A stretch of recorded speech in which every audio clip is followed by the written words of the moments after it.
Like, you cannot separate us. Yeah. Yeah. I am a walking miracle. So absolutely. I mean, he is healer. He makes all things new. Yeah. And just like the Lord has his scars on his hands to be a testament, he uses our scars to be a testament. It's our limiting beliefs that ultimately keep us from becoming the best we're capable of becoming. Something's got to change, but that change has to happen first on the inside. It's time to get unstuck. It's time to get your why back. It's never too late. Let's start today. Helping you design your roadmap to wholeness from the inside out. This is Win Today. And now, here's your host, Christopher Cook. Hey everybody, welcome to the show. Welcome to a bonus episode of Win Today. I am so glad you're here. Thank you as always for the download. Thanks for tuning in. I really cannot wait to share today's conversation with you. A few months ago, I met Christina Meredith. She's a foster care activist, a mental health advocate, a national speaker, and an officer in the United States Army.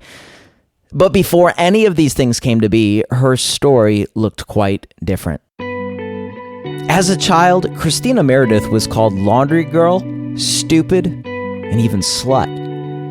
Born into a large dysfunctional family, Christina was singled out by her controlling mother and forced to endure years of physical and psychological abuse, not to mention the repeated sexual abuse by her uncle for nearly 4 years.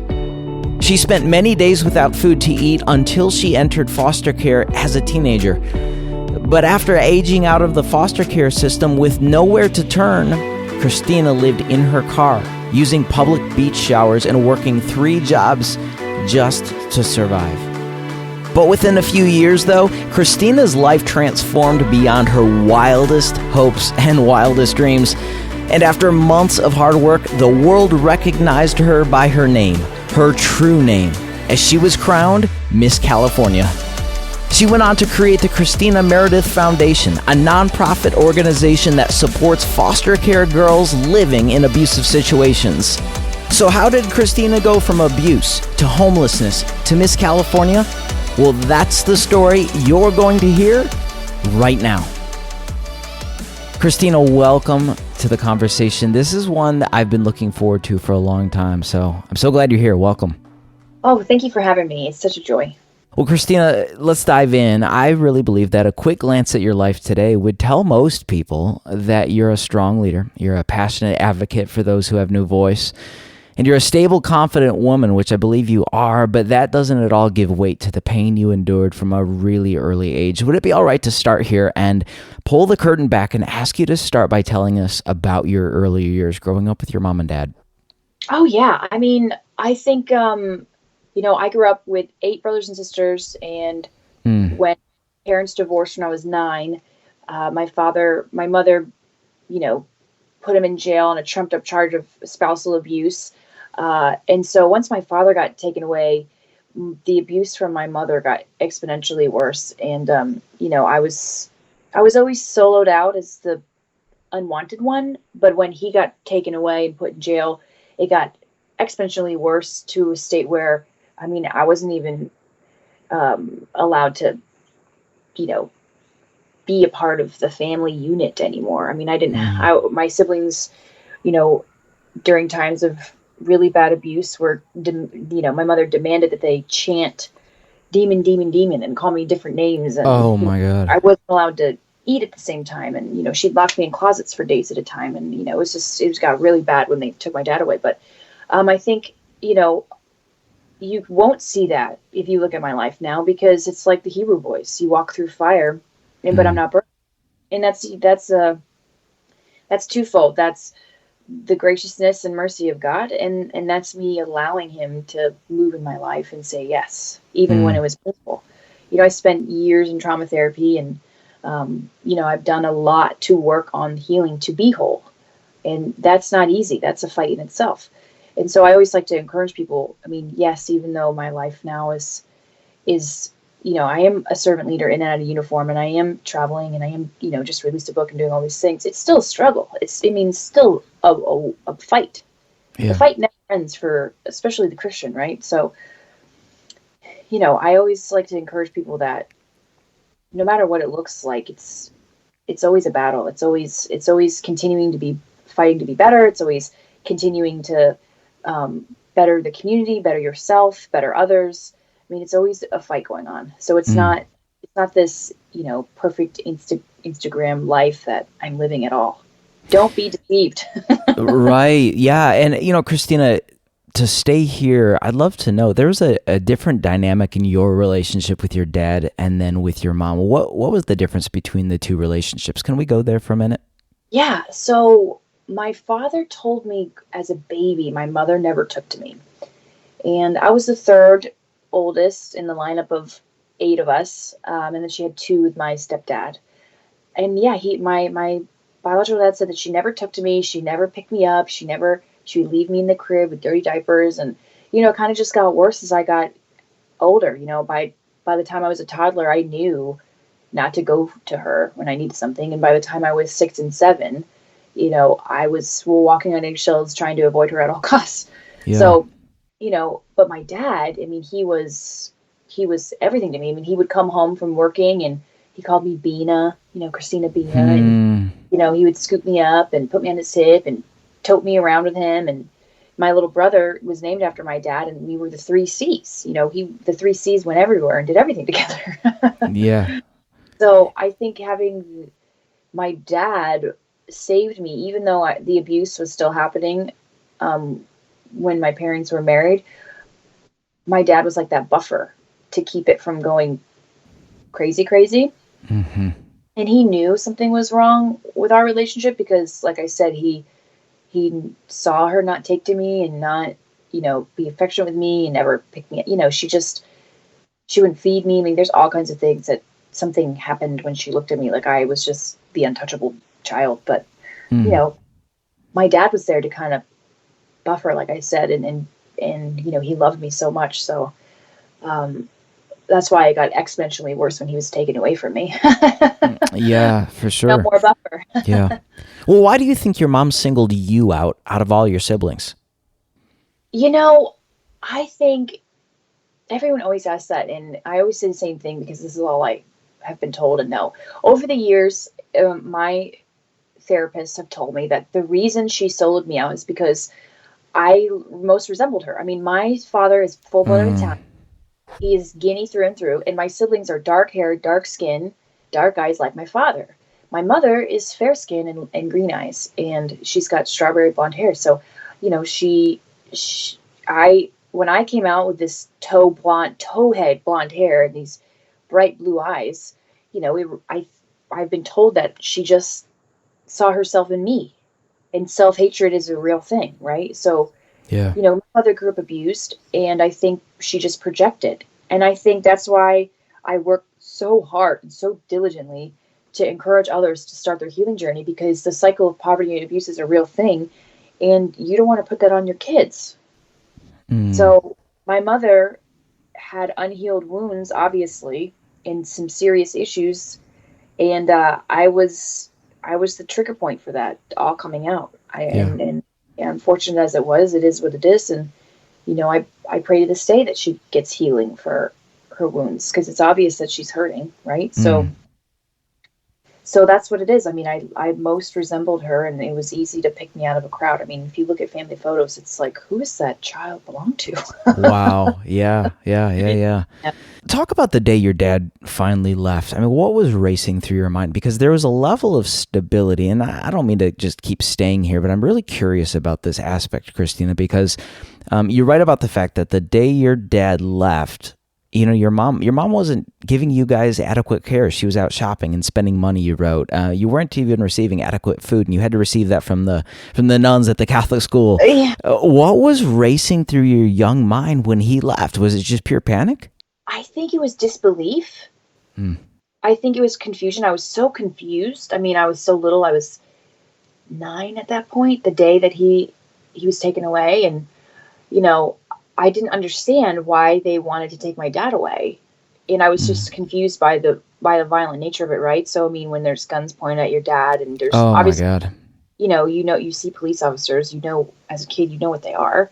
Yeah. And so it's confusing. Why are these police officers telling my dad to put me down and telling him he has to come with them? It was confusing and it was scary, and I was in disbelief, and I didn't understand, and then obviously when my mother came down, it was crystal clear what had happened, and I'll never forget the day. It was like yesterday when I was on his hip, and out of nowhere, the police officers show up and demand he put me down, and I'm crying hysterically, and my dad's trying to calm me down, like, oh, it's a mistake. I'm going to go with these men and clear it up. Like, it's a mistake. Like, he was convinced that it was a mistake. So that's why I was so confused. And that day will never leave me when they took him away. And essentially I didn't get a dad again until I was, an adult, like well past him. So years and years and years without seeing him or hearing his voice, or, that was so hard. So that was a really painful day. Yeah, sure. Absolutely. Well, you told a story in the book about not being able to read a sentence on the chalkboard in class one day and how humiliating that was. But all of that happened after you had been physically abused by your mom. Christina, I can't imagine that level of pain. Talk about the role shame played early on in your life. I mean, how did shame define you? Because I think that's what shame comes to say is not only did you make a mistake, you are a mistake. Oh, yeah. I mean, I remember, trying to get her approval and try to get the affection she gave my siblings. And it was like impossible. And so, when I couldn't read at school, and when the nuns when my teachers would call them and tell them, hey, Christina's not doing her homework, or she's not doing her homework right, or she can't read the chalkboard, it was so humiliating.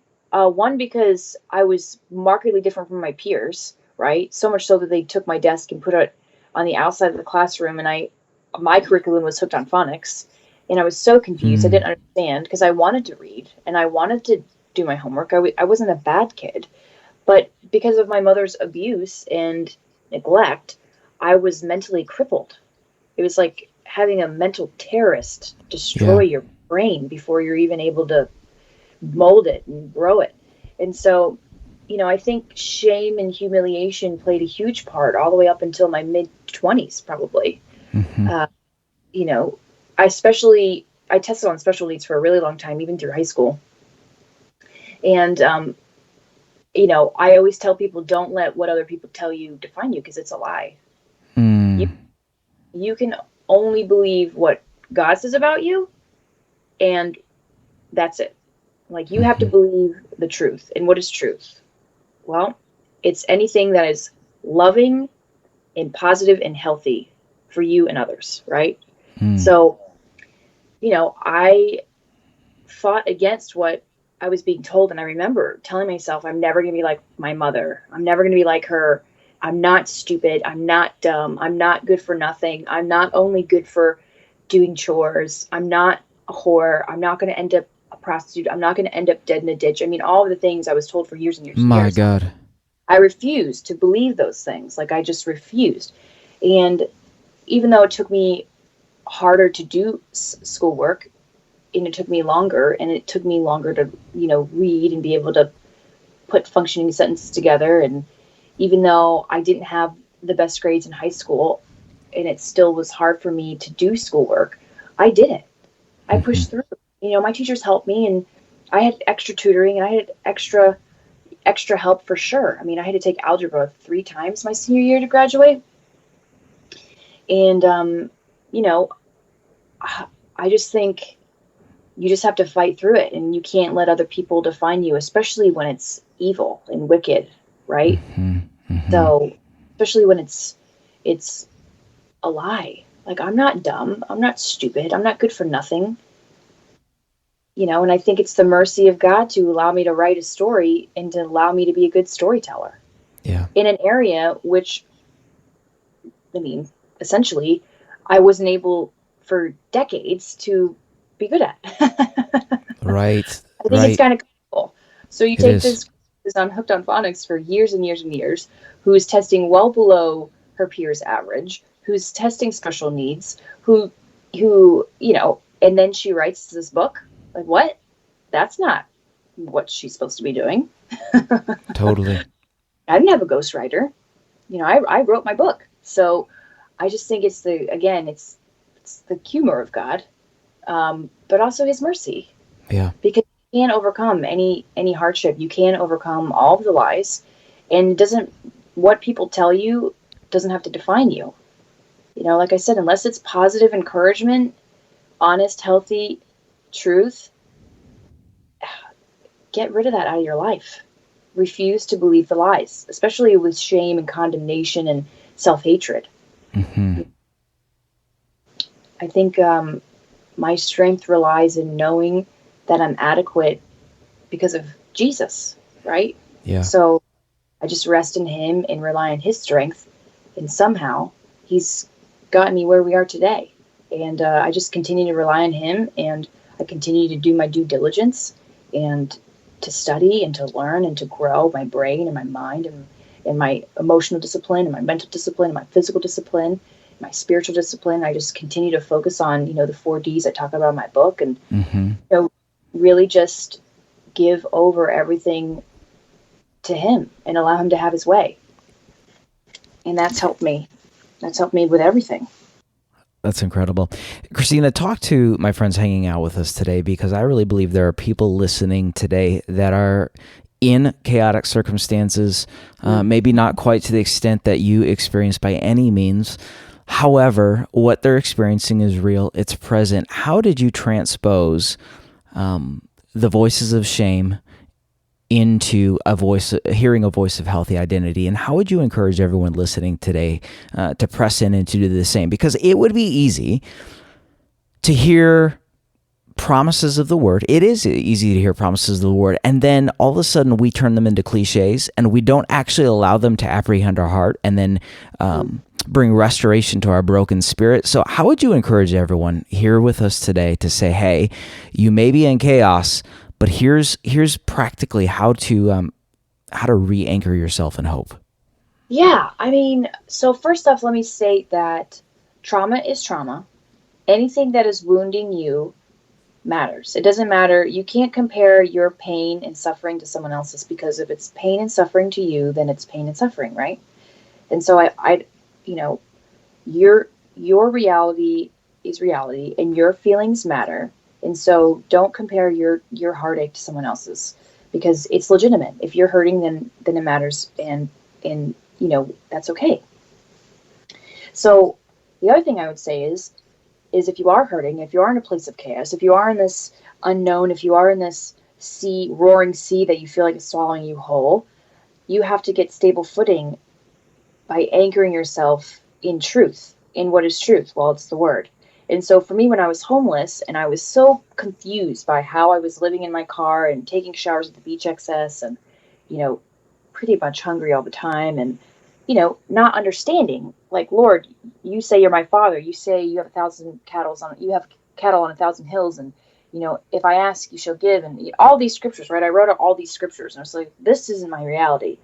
But then what I noticed is once I kept saying the word out loud, and once I allowed the Lord to do a work in me, then I was like, oh, okay, well, this is working towards my good. And eventually the Lord is going to do something with this.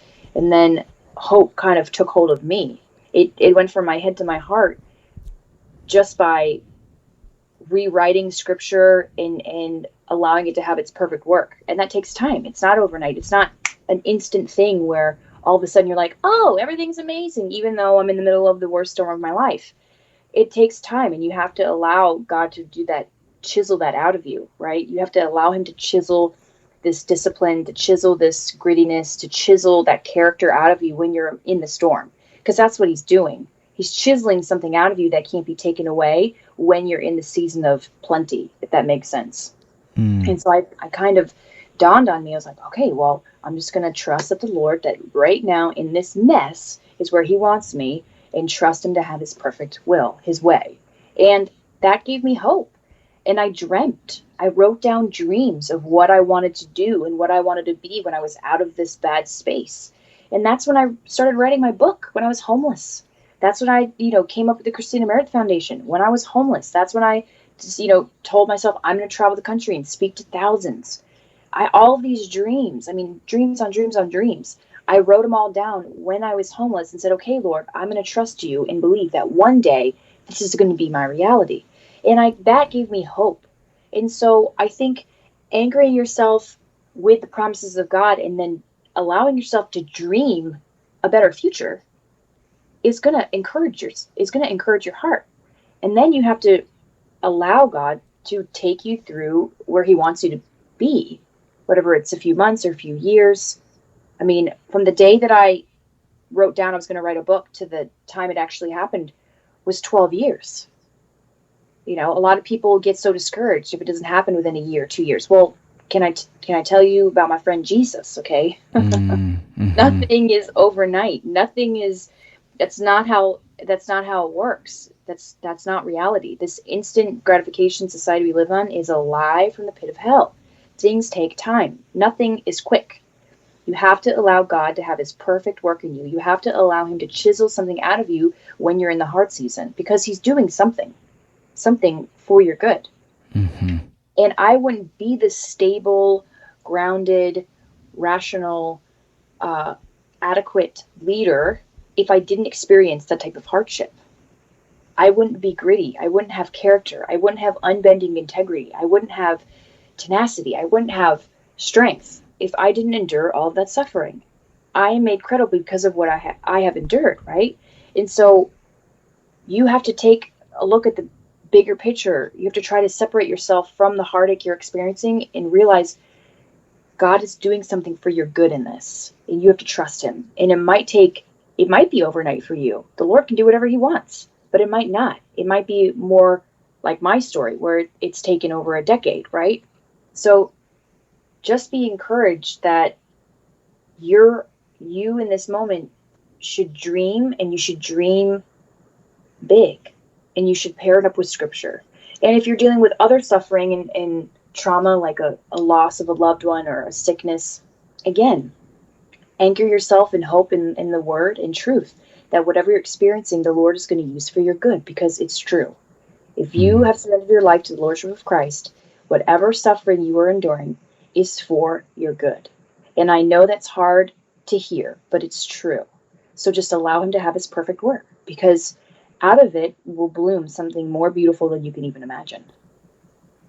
That's so powerful, Christina. I'm sitting here listening, going, wow, this woman has gone through tumultuous situations, has gone through fire, yet at the same time, in your voice, there's an unshakable confidence I hear in your voice. And so everyone joined in this conversation, I want you to rewind if you have to. Listen to Christina's words, because they don't come from surfacey cliche. They come from real life. And so, Christina, thank you for that encouragement. Really, really powerful.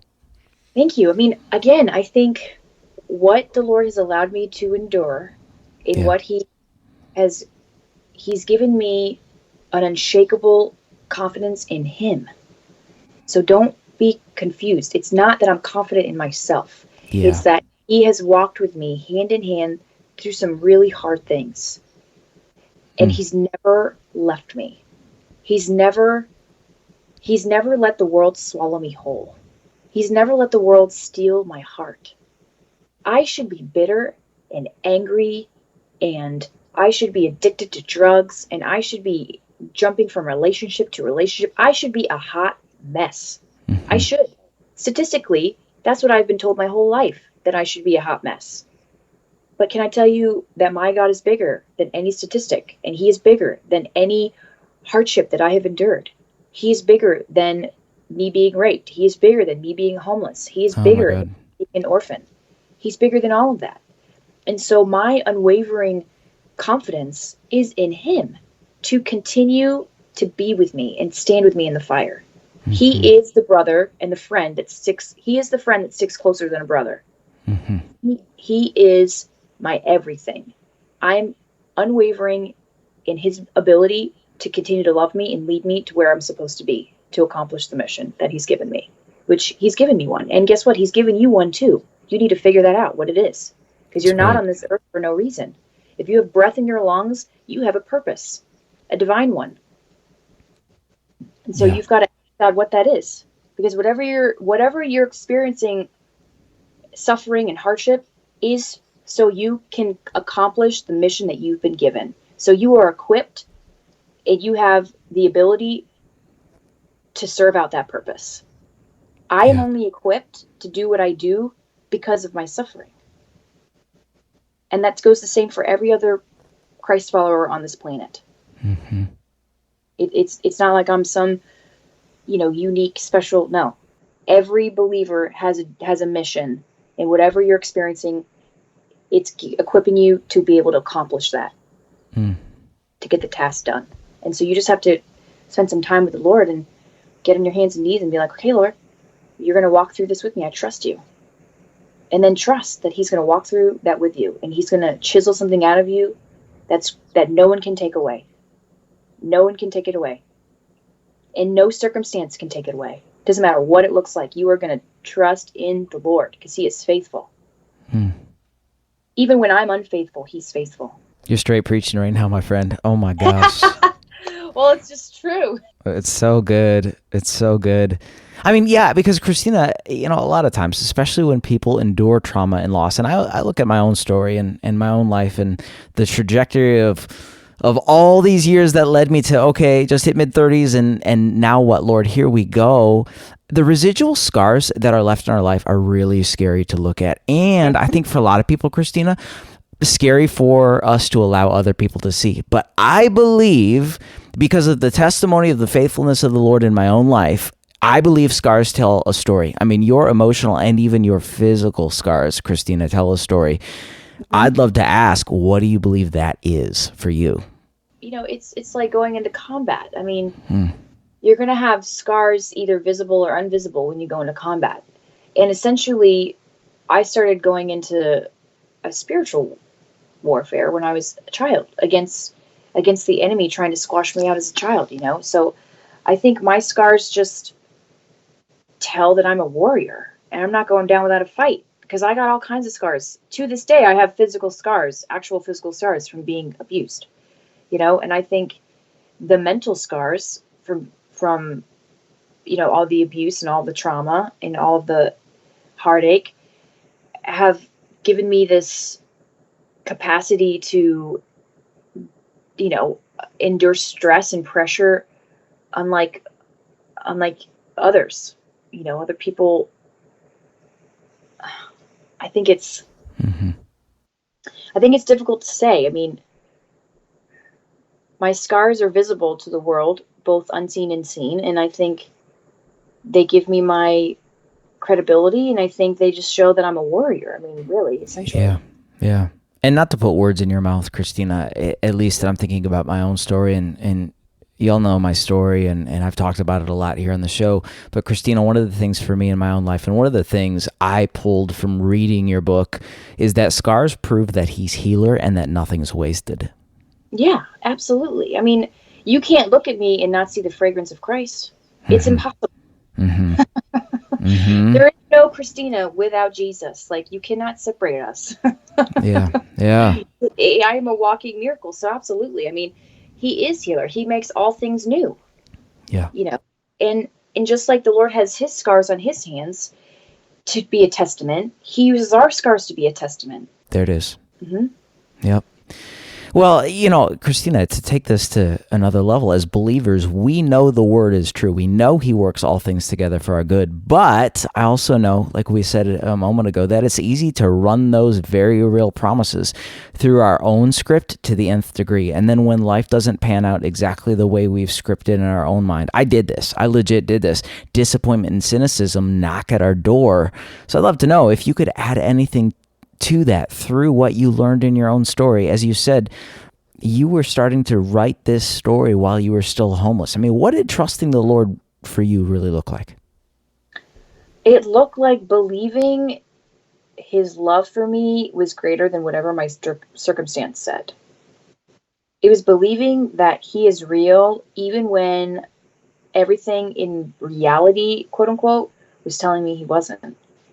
I was convinced and compelled to just trust. And, it hasn't been a picnic. It's still not a picnic. I still have to this day, this moment in time, sitting at my desk, go, all right, Lord, this is not what I would have chosen for myself, but I'm going to trust you.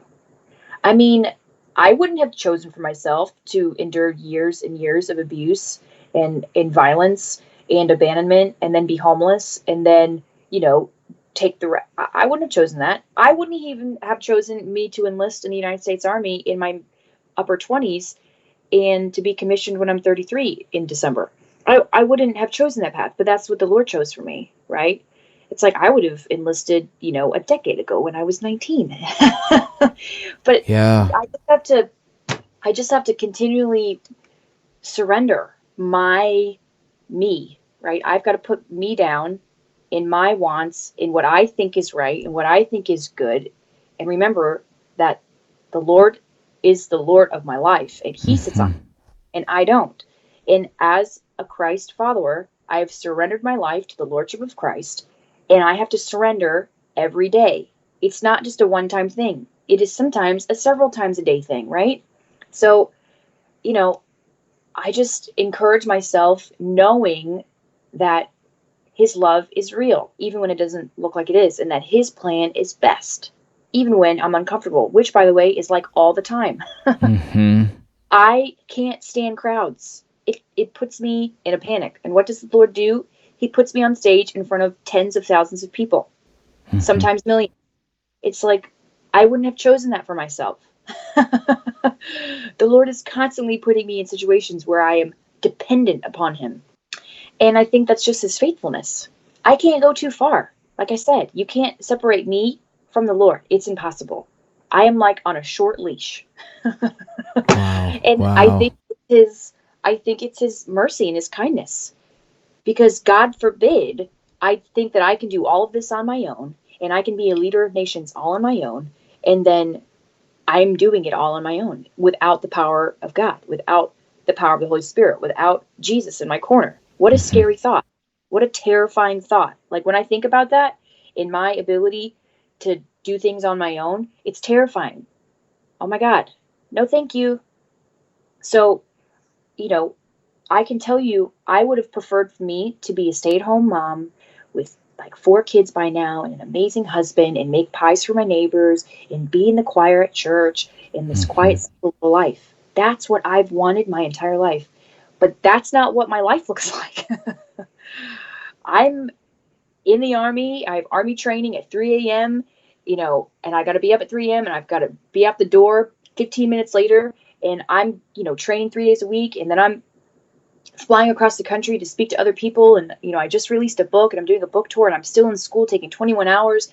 And I'm alone a lot of the time when I'm not speaking to millions and thousands of people. And I'm constantly on the go and I'm exhausted and I'm lonely. And it's like this isn't easy. And I'm like, man, Lord, can I just be a stay-at-home mom, please? And a wife, can you just bring my husband, please?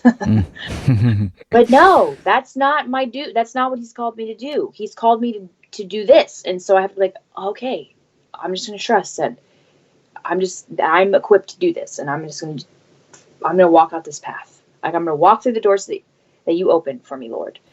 Yeah.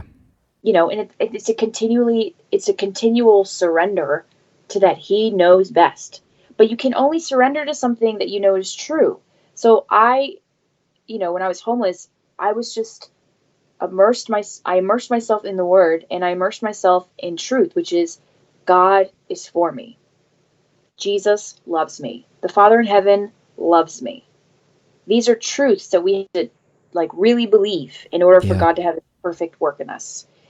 Because if you don't believe that he's for you and that he loves you, then you're not going to feel safe enough to surrender your life. You're going to still want to try to be in control. And I can assure you, if you really are a follower of Christ, that ain't ever going to happen, dude. You are not in control of anything. Nothing.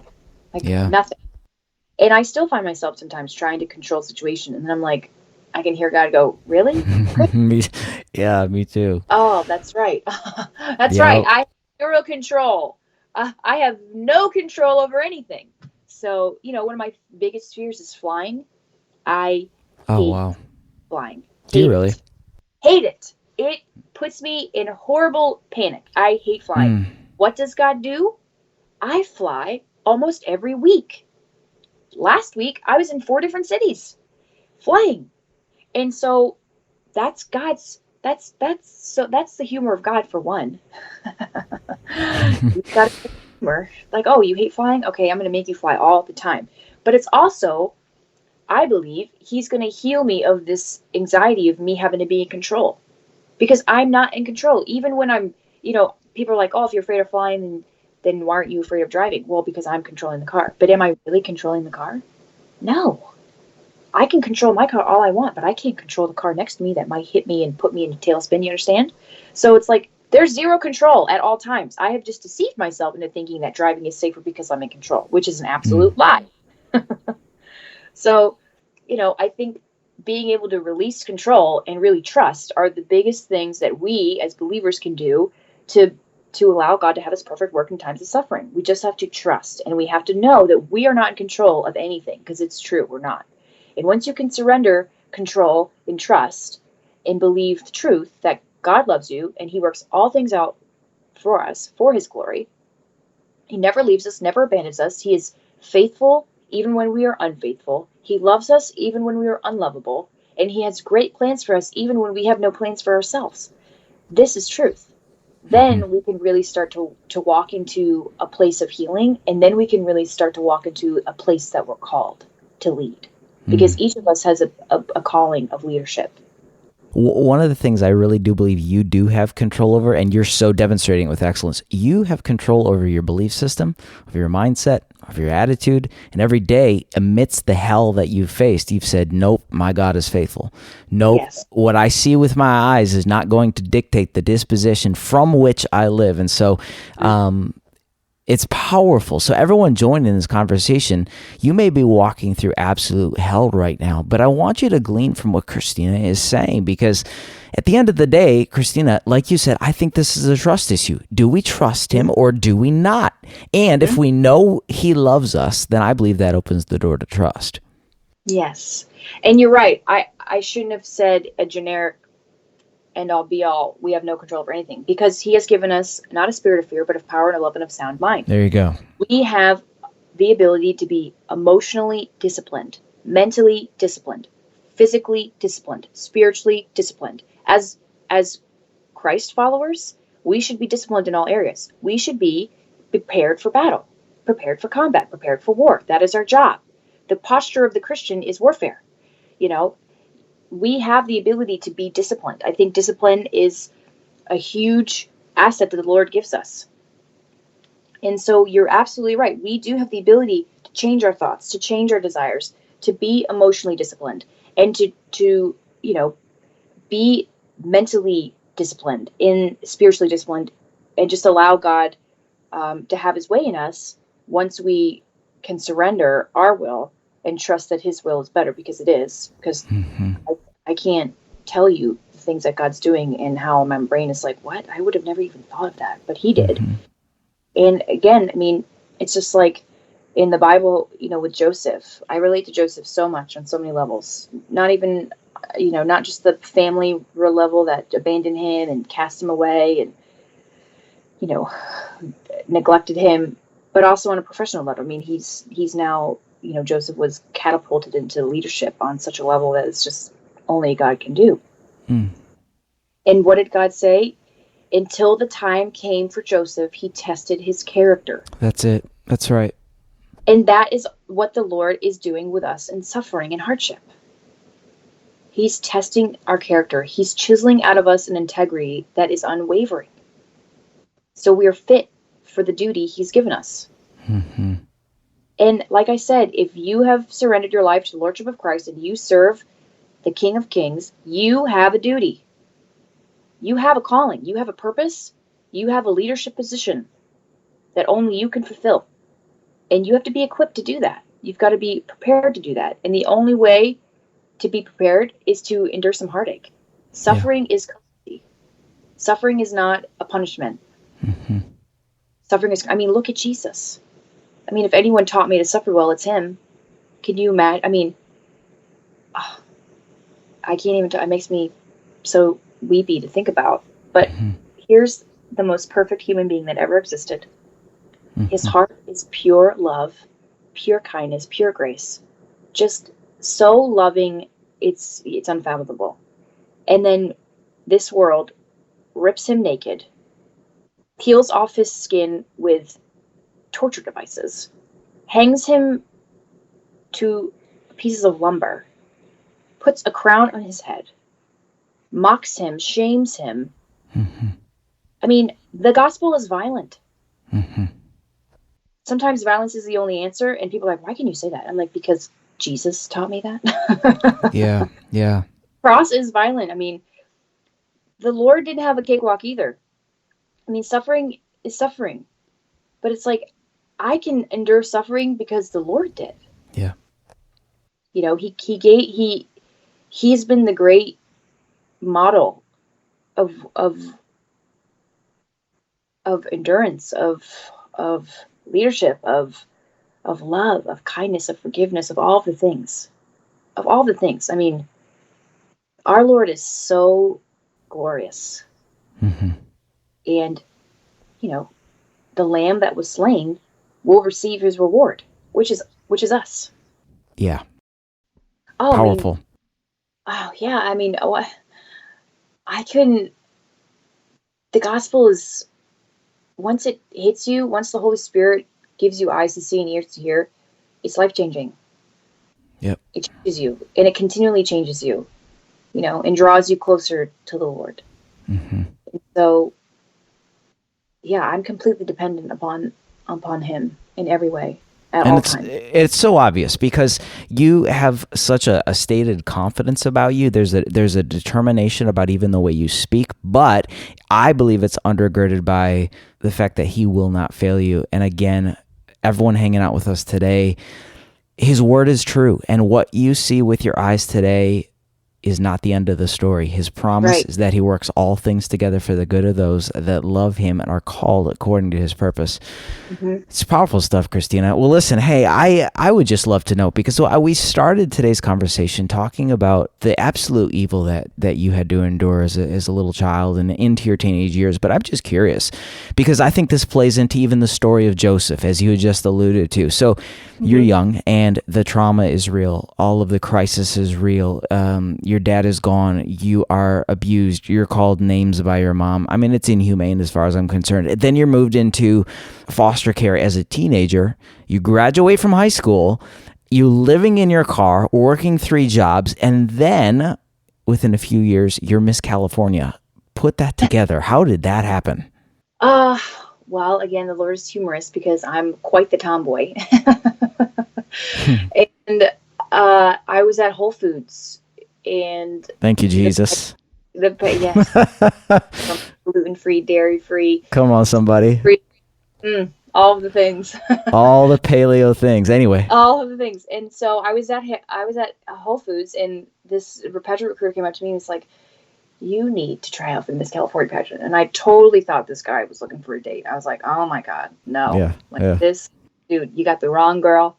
No. And he was very adamant. And I just threw his card in my handbag and was like, man, whatever. This is so silly. And went about my business. And then that night, I just kind of got this feeling like, you should probably look at that at least. You know, this is curious. Curiosity got me. So I pulled out his card, I looked at the website, and I spent a good hour on this website. I was like, oh, wow, this is like serious. And then I realized my years and years of trying to write a book and start a nonprofit and reform foster care could all be tangible and more accessible to me if I won a state crown. And I was like, oh, wow. maybe I should do this. And that night I said to myself, I'm going to do this. I'm going to do it. And I told my boyfriend at the time that I was going to do it. And he immediately told me I couldn't do it. I would never win. Right? It's exactly what you don't want to hear when you decide to do something out of your wheelhouse. Oh my gosh, right. And then I told my girlfriend from back home, from here in Florida when I was living in LA, I called her and I said, I'm going to compete in the Miss California pageant. And she was like, Chris, you? No way. you can't do that. And I was like, why is everyone telling me I can't do this? Which, by the way, if you know me, makes me want to do it even more. So nice. After I broke up with my boyfriend soon after, because he was a dirtbag. I competed and, gave it my best effort and was serious and got the nitty gritty and there you go. And I won. Come on. Much to everyone's surprise. And I was like, all right, Lord, this is part of it. This is part of your plan. And after that, of course, I got more opportunities to share my story. I got more opportunities to meet influential people. I got more opportunities to, start reforming foster care and spreading awareness. And I got more opportunities to head the way with trauma awareness and trauma care classes. And I got more opportunities to speak across the country. And the Lord just opened up more doors, right?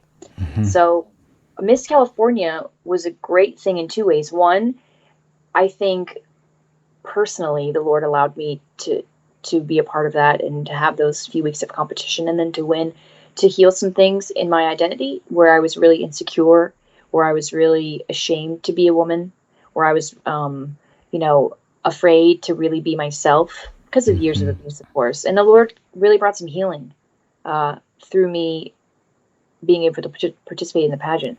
And then the other part was that it's practical. I mean, how can he create it? If I don't have legitimacy, how can I lead? So part of the crown was allowing me to be a legitimate leader. It's the same thing with the Army. It gives me credibility.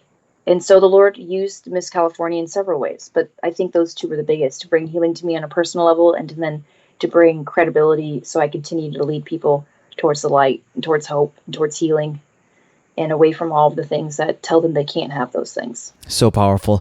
Christina, thank you so much for being here on the show today. Your story is absolutely incredible. Oh, thank you. And I just want to encourage everyone who's listening, if you are convinced that your God, our God, is for you, then the world will be too.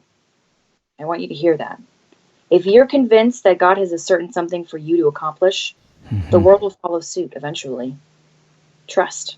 It's happening to me right. Well, guys, she is Christina Meredith. She's the author of the brand new book, Cinder Girl. Christina, thank you again. I really can't thank you enough for taking time here to encourage everyone listening, and I really believe people are going to be better for it. You are changing the world. Oh, it's really an honor, and I'm just really glad to share truth and love, and just thank you. You're welcome. Thanks, Christina. Well, hey, if you were inspired by Christina's story today, I want you to go grab a copy of her book, Cinder Girl, right now over at wintoday.tv. And later this week, I'm joined by John Bevere, and together we're diving into the conversation about what to do when you're doing everything right, yet everything seems to be going wrong, and worse, when it feels like God is nowhere to be found in your situation. Here's a preview. Say, God, I just feel like I'm going nowhere. I just feel like I'm going backwards. So God and 2 or 3 very wise people in your life who know they'll speak the truth. Those are the ones you want to talk to. And then as far as everybody else, how's it going? Fine. It's going fine. Yeah. That's exactly what the Shunammite woman did.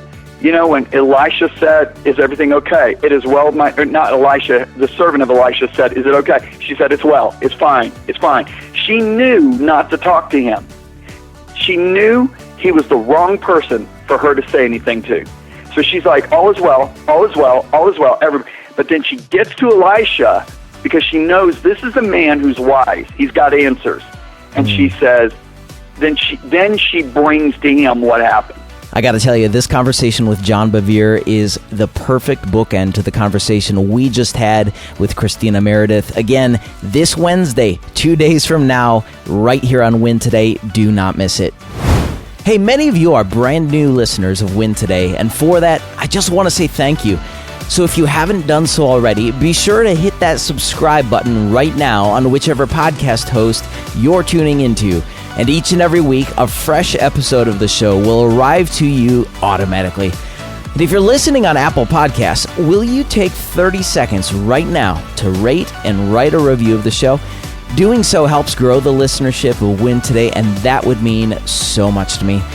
Well, hey, until next week, visit me over at wintoday.tv for blog posts and archive podcasts, all aimed at helping you design your roadmap to wholeness from the inside out. Have a great week. We'll talk to you again soon. Bye-bye.